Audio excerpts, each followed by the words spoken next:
Alvaro Rondas was approaching the check-in counter at the international airport in Culiacan when chaos broke out. You could hear the shooting, huge blasts, so much noise, said the Mexican businessman, who had planned to board a flight to the eastern city of San Luis Potosi.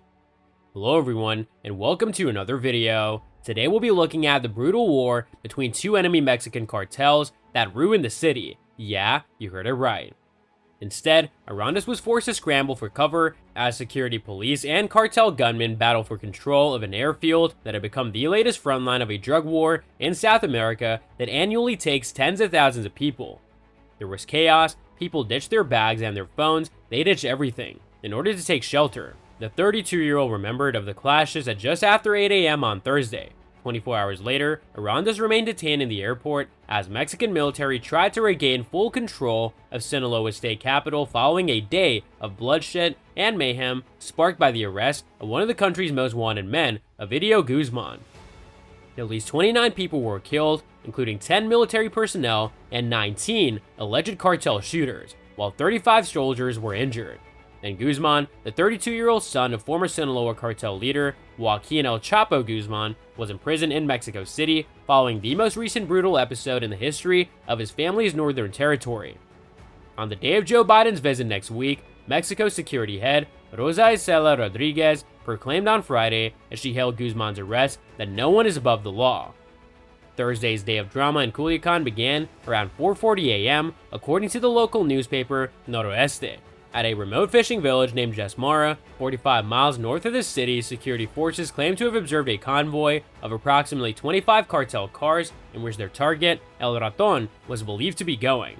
7 soldiers were killed in the subsequent gunfight between troops and gangsters armed with 50 caliber machine guns trying to evade the arrest of Guzman, an alleged cocaine, marijuana, and methamphetamine trafficker whose capture the United States had promised a $5 million bounty. A Black Hawk gunship engaged a single target with a 6-barrel, 3,000 rounds per minute machine gun comparable to those employed by American Marines in Vietnam. Guzman was eventually apprehended, but the situation continued to deteriorate as cartel gunmen rampaged across the Sinaloa cartel, torching vehicles, blocking roads, and attempting to gain control of Culiacan's airport to prevent authorities from extracting their boss. "We're asking citizens not to go out," Sinaloa Security Secretary Cristobal Castaneda tweeted as mayhem spread. "We'll provide additional details as soon as possible." Mike Vigil, the former head of the Drug Enforcement Administration, the DEA, stated that Mexican officials were partially responsible for the cartel's reaction to Guzman's arrest. When the drug lord was briefly captured in October 2019, President Andrés Manuel López Obrador controversially ordered troops to release him after gangsters paralyzed the city on Black Thursday in Culiacan. "We do not want war," López Obrador, who is best known as AMLO, said at the time. Vigil stated that AMLO's decision sent a clear message to the leaders of Mexico's two most feared organized crime groups, the Sinaloa and Jalisco New Generation cartels, that if a leading member of the cartel was captured and you caused widespread violence, there was a good chance that they would be released. Hence, on Thursday morning, gunmen in Sinaloa decided to cause hell. "Clearly, they have the plan to block off the entire city if necessary," Vigil stated. "Their response is comparable to that of any well-trained military. They know precisely what needs to be done. Everyone is responsible for their actions. It appears that part of their plot involves seizing control of Culiacan's airport and preventing military aircraft from arriving there to transport their high-profile prisoner." Friday, Mexico's Defense Secretary Luis Crespo Sandoval told reporters that as Arandas arrived at check-in, criminals began to fire on military and commercial aircraft, some of which were in flight, as well as airport structures.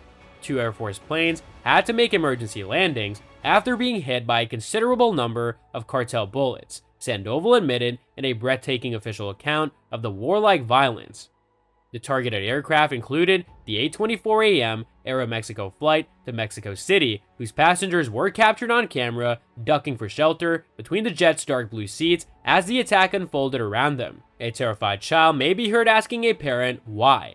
Some observers believe Guzman's arrest was intended as a gesture to Vice President Biden, with whom AMLO is expected to meet on Monday in Mexico City to address migration and security issues, as well as Mexico's part in the U.S. fentanyl crisis. Right out of the AMLO playbook, one former senior U.S. law enforcement official in Mexico told Vice, "He uses us as a violin."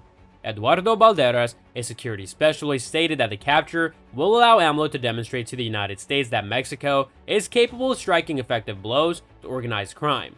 Guzman was also a domestic trophy that AMLO could use to demonstrate the success of his Hugs, Not Bullets security program, which prioritizes combating the social foundations of crime over violent confrontation.